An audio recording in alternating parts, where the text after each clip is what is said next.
Alors, du coup, je reprends la vidéo qui a coupé avec mon téléphone, je m'en excuse. Bon, pour vous, ça changera pas tant de choses que ça, si ce n'est quand même au niveau de l'image et du son.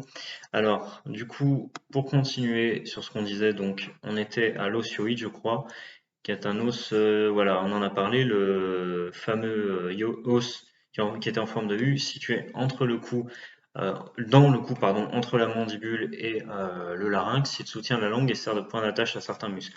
Ensuite, donc voilà, la colonne vertébrale. Donc, je vous expliquais que le rachis est constitué de vertèbres dont la juxtaposition, c'est-à-dire là, on pourrait dire ça, l'empilage, forme la colonne vertébrale. L'empilage, c'est pas très français. Colonne mobile composée de 24 vertèbres mobiles les unes par rapport aux autres. Colonne fixe composée de deux os formés par des vertèbres soudées entre elles.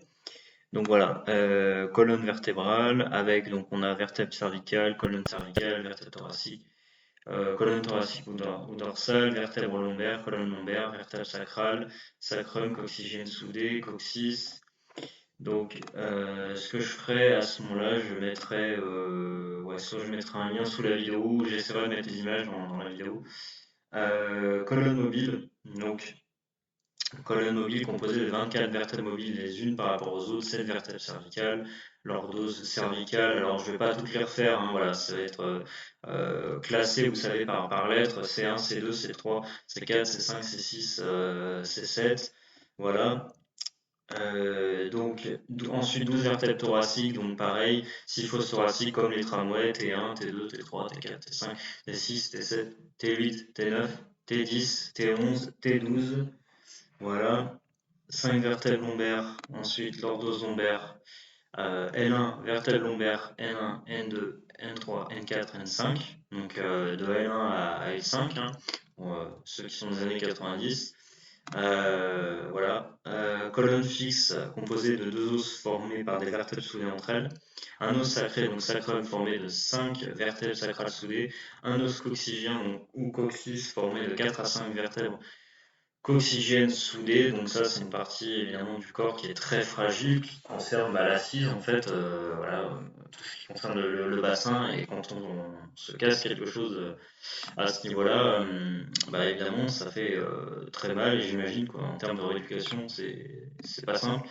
Cage thoracique, donc ensuite, on a donc les côtes sternales, flottantes, voilà les différentes côtes. Alors, je ne vais pas rentrer non plus voilà, trop dans les détails, mais voilà, retenez que voilà, vous avez la cage thoracique avec les trois types de côtes suivantes, côtes sternales, asternales, flottantes qui sont situées au plus bas. Ensuite, au niveau des côtes, donc on a 14 côtes sternales, donc voilà, ça va de K1 à K7.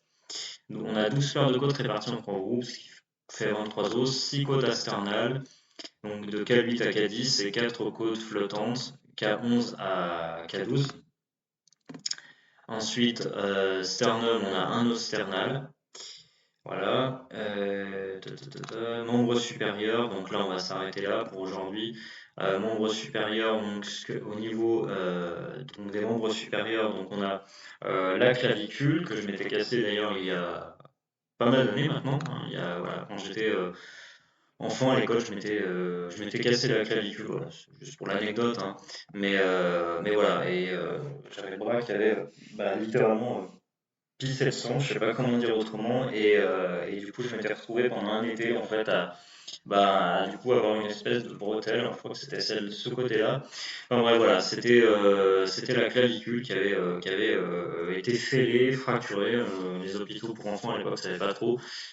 Mais voilà, en tout cas, c'était cette zone-là, et c'est pour ça que ça m'y fait penser. Donc ensuite, vous avez en dessous l'omoplate, donc qui est l'os en dessous, en fait, là, vous sentez derrière quand vous touchez votre dos.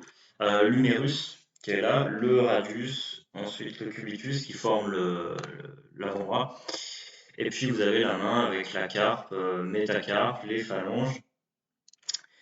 Voilà, on va s'arrêter là pour aujourd'hui parce qu'il y a encore beaucoup à dire. On fera certainement une vidéo du coup au niveau voilà, de l'anatomie du squelette. N'hésitez pas, voilà, à commenter en dessous de la vidéo, à liker la vidéo, à dire ce que vous en avez pensé, et puis continuez à vous abonner à cette chaîne.